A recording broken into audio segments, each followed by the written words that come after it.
Hello and welcome. So today guys, we are doing the second part of the video that we started yesterday during Middle Eastern Thursday, where I am sharing with you 16 fragrances that have had the chance to macerate and that I am comparing directly to the original fragrance that they were inspired by.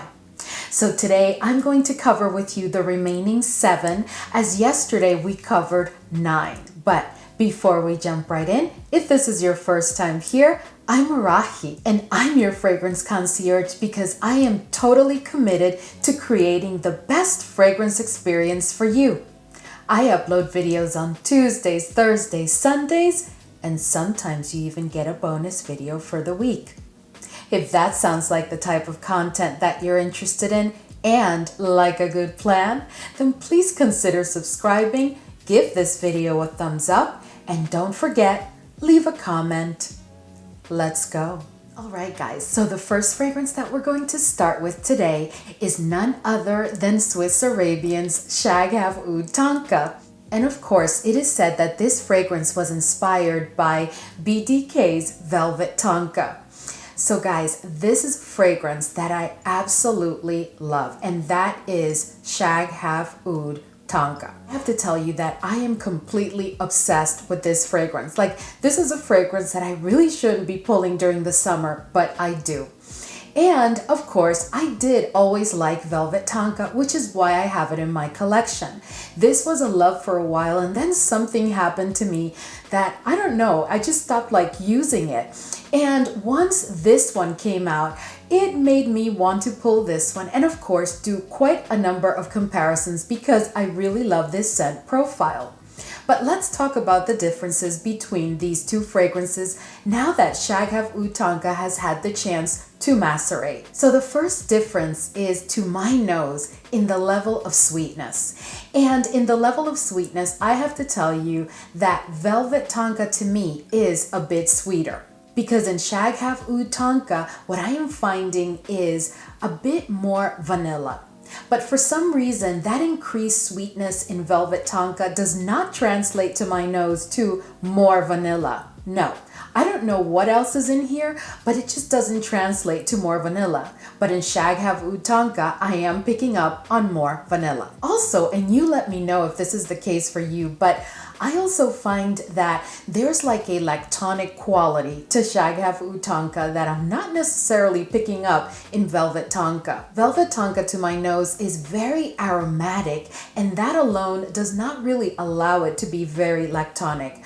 But SHAGHAF Oud Tonka to my nose does have a lactonic quality, even though it really hasn't been disclaimed. Honestly guys, SHAGHAF Oud Tonka to me is just bordering on being a full-on gourmand because there is a creaminess and a nuttiness to the fragrance that I absolutely love. And then of course, pair that with all of that vanilla that I'm picking up on. They both have the same kind of level of fruitiness. But when it comes to the white florals, I do pick those more up a little bit more in SHAGHAF Oud Tonka than I do in Velvet Tonka. You know guys, it's just that Velvet Tonka to me is like a woody, aromatic kind of fragrance that has a touch of like sweetness, and it brings in a very herbal quality.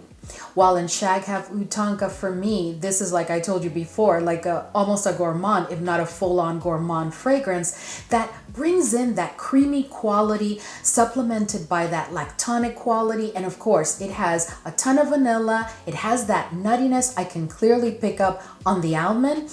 And it also has a sweetness to it that I absolutely love. I also find, and this would be the last difference between these two, that SHAGHAF Oud Tonka at the dry down is more powdery than Velvet Tonka. Velvet Tonka to me may be a tad powdery at the dry down, but not much, if at all. But in SHAGHAF Oud Tonka, that powderiness is real. When it comes to performance, both of these fragrances perform really well. So that's not even a consideration because they do give you a full day wear, even though I do find SHAGHAF Oud Tonka to perform a tad better than Velvet Tonka, especially when it comes to sillage. This is a fragrance that gets me a ton of compliments every time I wear it. It is very consistent. BDK is a fragrance house that I really love, and I really did love for quite a while, love Velvet Tonka. But SHAGHAF Oud Tonka, guys, is my favorite of these two. I just absolutely love this fragrance and the way that Swiss Arabian did it. I just absolutely love it. Let me know if you've tried these two and what are your thoughts. All right, guys, so the next fragrance that I want to discuss with you is KHAIR Pistachio. Now, KHAIR Pistachio, of course, we all know that it was inspired by KAYALI's Yum Pistachio Gelato.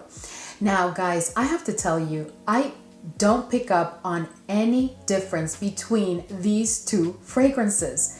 It is very interesting because now that this one has had a chance to macerate, when I tested them side by side on skin, I'm not picking up on any difference except performance. So when it comes to performance, with Yum Pistachio, I get a max of 7 hours when I overspray. But when it comes to KHAIR Pistachio, guys, this one will last me all day long. A good solid 8 to 9 hours, and if I overspray, it'll just keep going. The performance is spectacular. And the sillage in KHAIR Pistachio is strong versus in Yum, which is a bit moderate. They do both get me a ton of compliments every time I wear them because this scent profile is just exquisite. But other than that, guys, I really don't pick up on any other difference in the olfactory journey and at dry down. All in all, I have to say with pain in my heart that I do prefer KHAIR Pistachio because that performance has been a game changer for me. And it is a fragrance that I absolutely love. Let me know your thoughts on KHAIR Pistachio and have you had the chance to compare these two?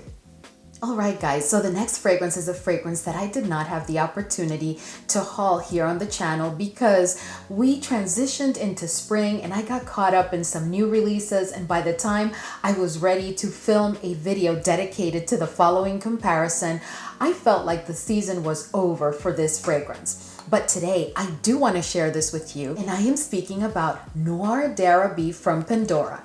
And this fragrance was inspired by Montale's Arabian's Tonka. Now guys, Arabian's Tonka is a fragrance that I absolutely love. It is truly better suited for the seasons of fall and winter, and maybe even the beginning of spring. But for me, I love this scent profile so much that I pull it all throughout the year. So when I heard about this fragrance, I was just in heaven. And let me tell you, this fragrance has had a chance to sit for over a month. And when I first received it and I sniffed it, it immediately gave me Arabian's Tonka. I have to be honest with you, but now that it's had a chance to sit, it is a powerhouse. It is pretty much Arabian's Tonka with just a few exceptions. So let's talk about that. So the first difference that I want to discuss is the level of sweetness. So to that point, let me just say that Noir d'Arabie has, to my nose, more vanilla, which has made it a tad sweeter than Arabian's Tonka, but not by much. That's not where the main differences reside.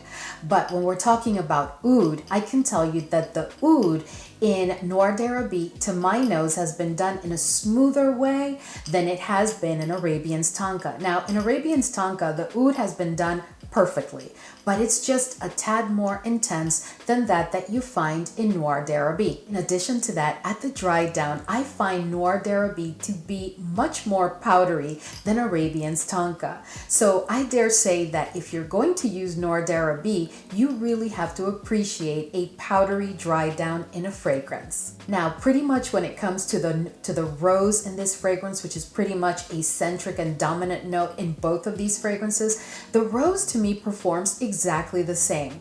There's no difference in the level of intensity or the way that it has been done or the type of rose that has been used. Not to my nose, that is exactly the same, as well as the muskiness and the ambery quality. Those are exactly the same in these two fragrances. So considering just those differences that I just shared with you, I can tell you that Noir d'Arabie is definitely my favorite of the two. I can also tell you that I do appreciate the Noir d'Arabie bottle more than I do the Montale, because while I do love Montale fragrances, don't get me wrong, I'm really not into like the little charm thing that comes in the cap. But I do really love the weightiness, and I love everything about this bottle. It feels very luxurious, and when it comes to performance, well, we know Montale has no issues with performance. Well, this Noir d'Arabie has no issues with performance either, because these on my skin are both pretty much beast mode fragrances. All right, guys, so the next two fragrances that I'm going to share with you, oh my goodness, this is just so interesting, because I'm going to be speaking about Niche Royal Rouge. And of course, we all know that this fragrance was allegedly inspired by Armani Prive's Rouge Malachite.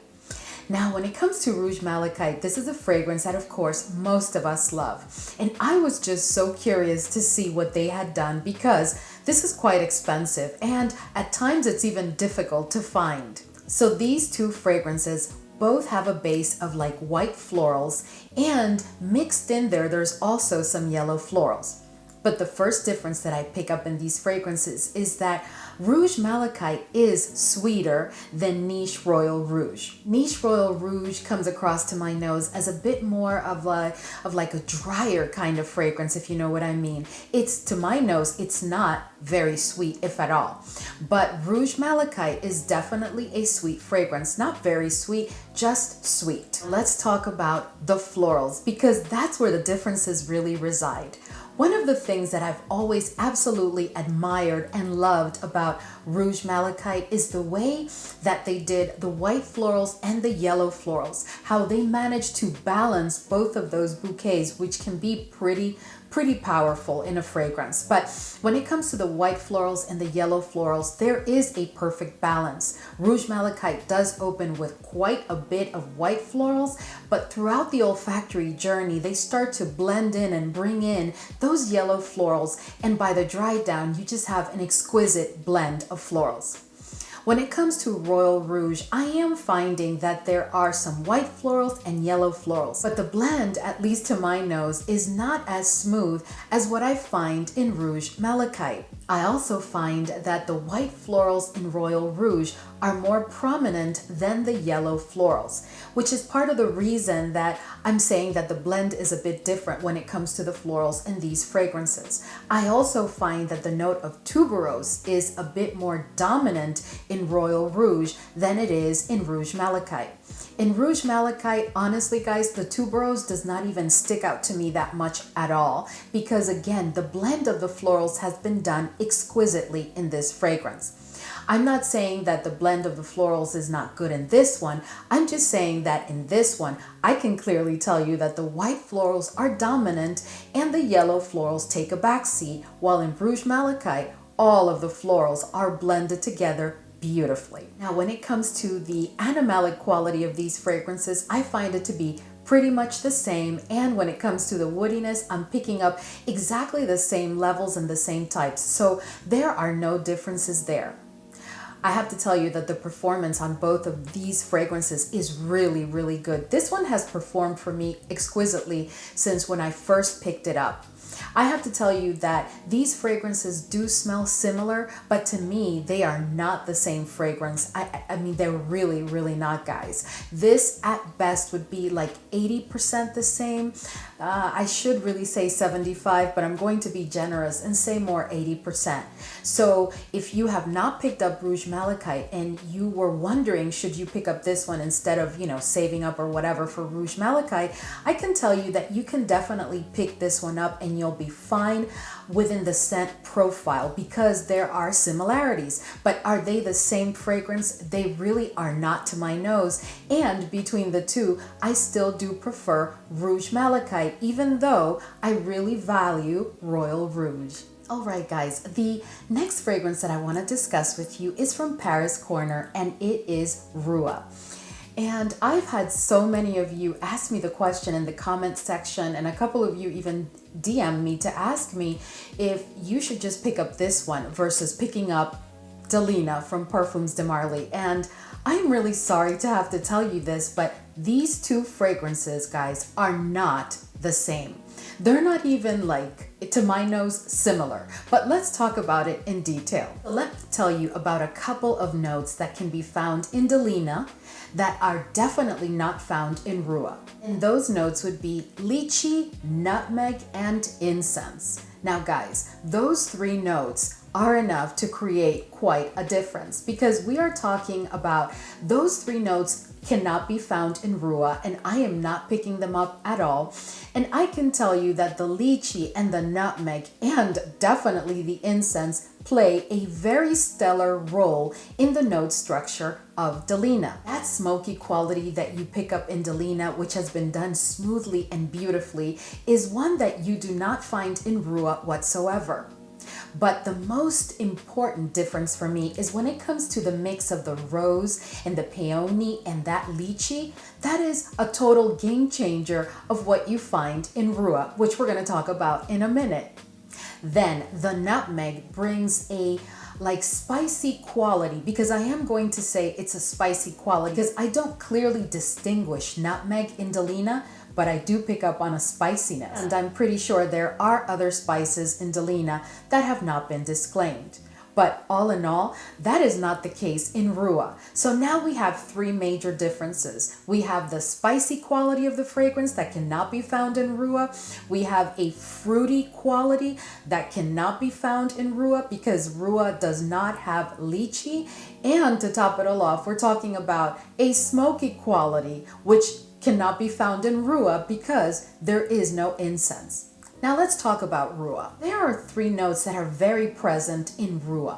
There's three notes that are present, and there's one that is definitely present. Three notes that are present in Rouge that are not present in DELINA are caramel, raspberry, and peach. Now, the raspberry and the peach do a number on Rouge for sure because it amplifies the fruitiness of the fragrance. In addition to that, in Rouge, instead of that incense, now that it's had a chance to macerate, what I'm picking up more and more on is the note of oud. I know a couple of fan members picked up Rouge after I've discussed it on the channel several times, and it is a fragrance that I love.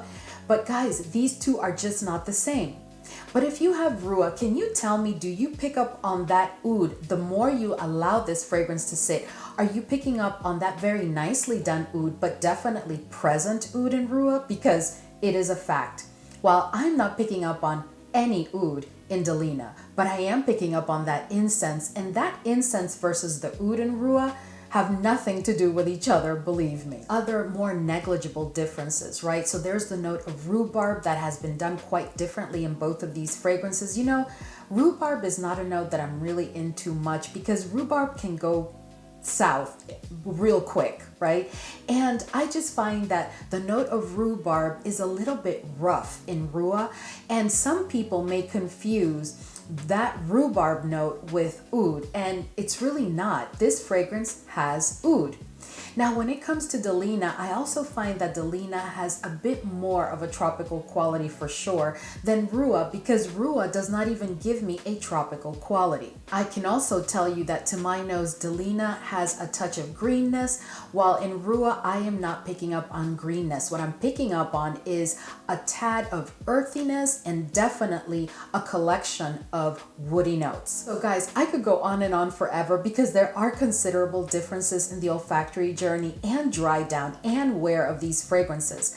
I can also tell you that when it comes to performance, Rouge is a powerhouse, and DELINA is a fragrance that performs exquisitely. So we can't even really compare when it comes to that because they're not the same fragrance. So I can't even give you a percent of similarity of these two fragrances because to my nose, they really are two completely different fragrances. If you ask me which one of the two do I prefer, I'm going to tell you that DELINA is an incredible fragrance, and I absolutely love it. I do love ROUGE, but if I could only keep one in my collection, I would definitely go for DELINA, but only because it is a certain type of rose and fruity fragrance versus ROUGE, which is not in the same scent profile. But if you gave me a choice of which one would I have to keep in my collection if I could only keep one, it would be DELINA.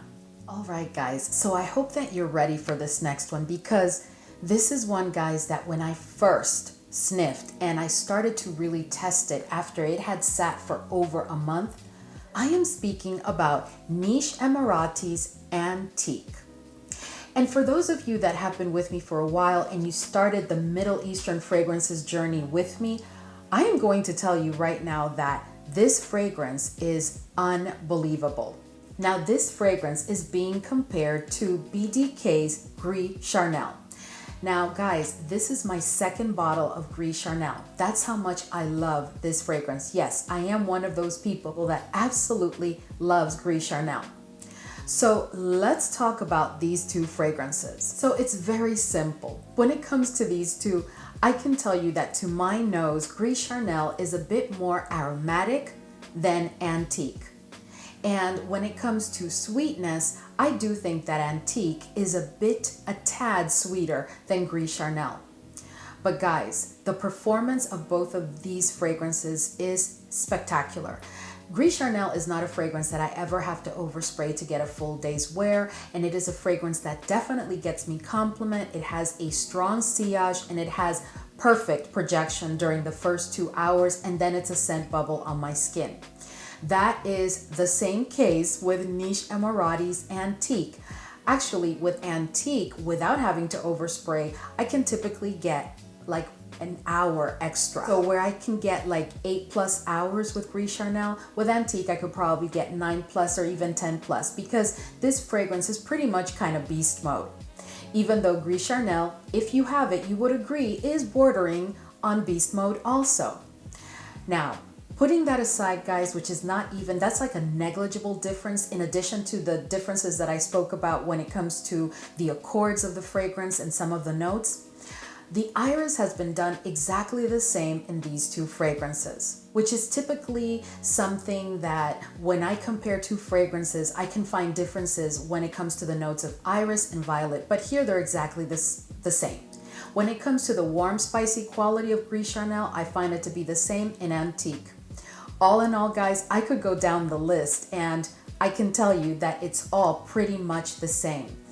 I have never said this on this channel, but these two to me are pretty much like 98% the same. So if you've been wanting to try Gris Charnel, well, this is your opportunity to pick up Antique and get pretty much the exact same fragrance. This has got to be, I mean, there's many other fragrances that have said or alleged that they are Gris Charnel, and then I try them and I have to declutter them because no, they are not.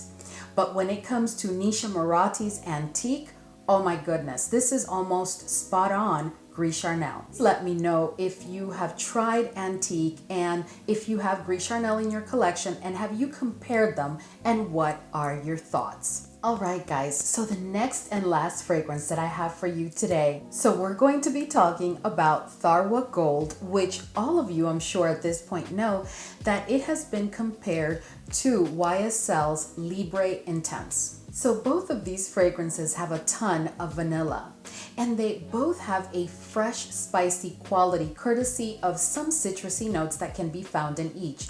But all in all, both of these fragrances are very vanilla centric.